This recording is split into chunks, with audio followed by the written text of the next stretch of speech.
At first it was almost funny. In an old D&D campaign, I was playing an elf, and he was a dwarf. One day, he decided my elf was arrogant and guilty, just like he sometimes accused me, outside the game, of considering himself superior. Even if I didn't notice that at the time, I certainly was the kind of guy who easily turned sarcasm on others, and I assumed that others never took those jokes seriously. But we were friends. I trusted that guy.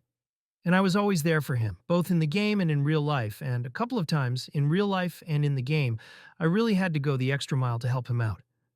Nonetheless, he decided his character hated mine, and that his dwarf would hire a dragon to kill me. Yes, hire a dragon.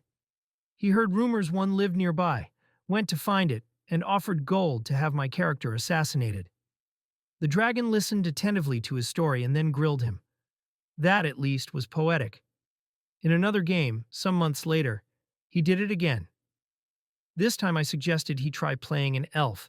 Maybe that would give him the superiority he wanted, or at least for once getting him out of playing the wounded, oppressed underdog. He agreed. I played a human mage. Together with the elf character of another player and my mage's hirelings, we were hired to take down a drake in a nearby cave. When we got close, I suggested a plan. Set a trap, lure the drake in, and ambush it. He called me a coward and called for a frontal all-in attack. I said that wouldn't work. He said he and the other elf would take the treasure for themselves if I wasn't willing to join them in their frontal attack. I told him that I would not sacrifice myself and my hirelings on such a brainless endeavor. He and the other elf charged in, got wrecked, I saved them, patched them up, killed the drake with spells and my loyal hirelings using a variation of my original plan. When dividing the treasure, I gave 2 shares to myself, one to each hireling and one to each of the 2 elves. He was incensed by my treason. After much complaining, he shut up. But he was silently planning revenge. He took that gold and used it to hire criminals to murder me. Or rather, he tried. He flaunted his fortune in the seediest tavern in town and nearly got himself killed. I had followed him while invisible, suspecting something stupid. I called the guards and saved him again. His reaction? Accused me of being an arrogant human who thinks he is superior to meta-humans. Then he spent the rest of the campaign trying to kill me.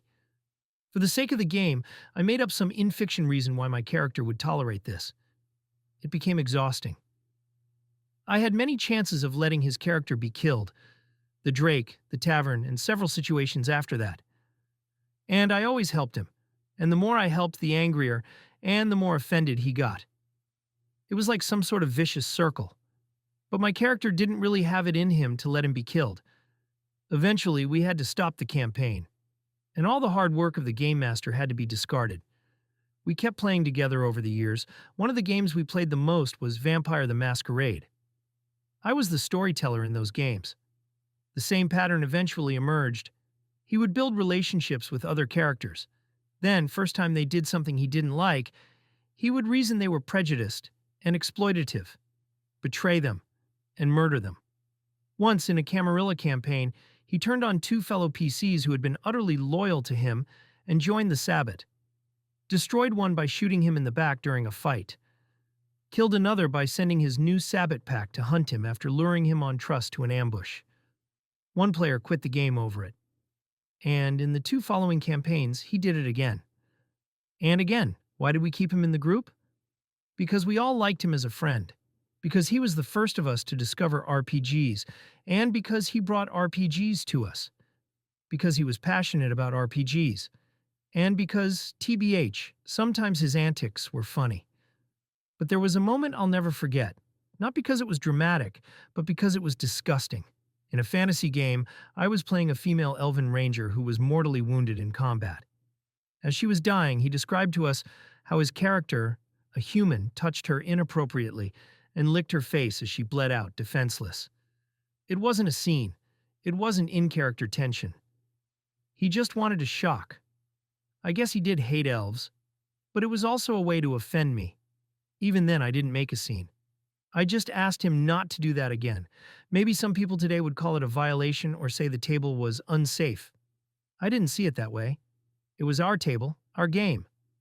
I was offended, but I could take it. I just didn't want it repeated. Note, I wrote this as part of a post in my blog about how to deal with difficult players, and realized it was a rather interesting RPG horror story.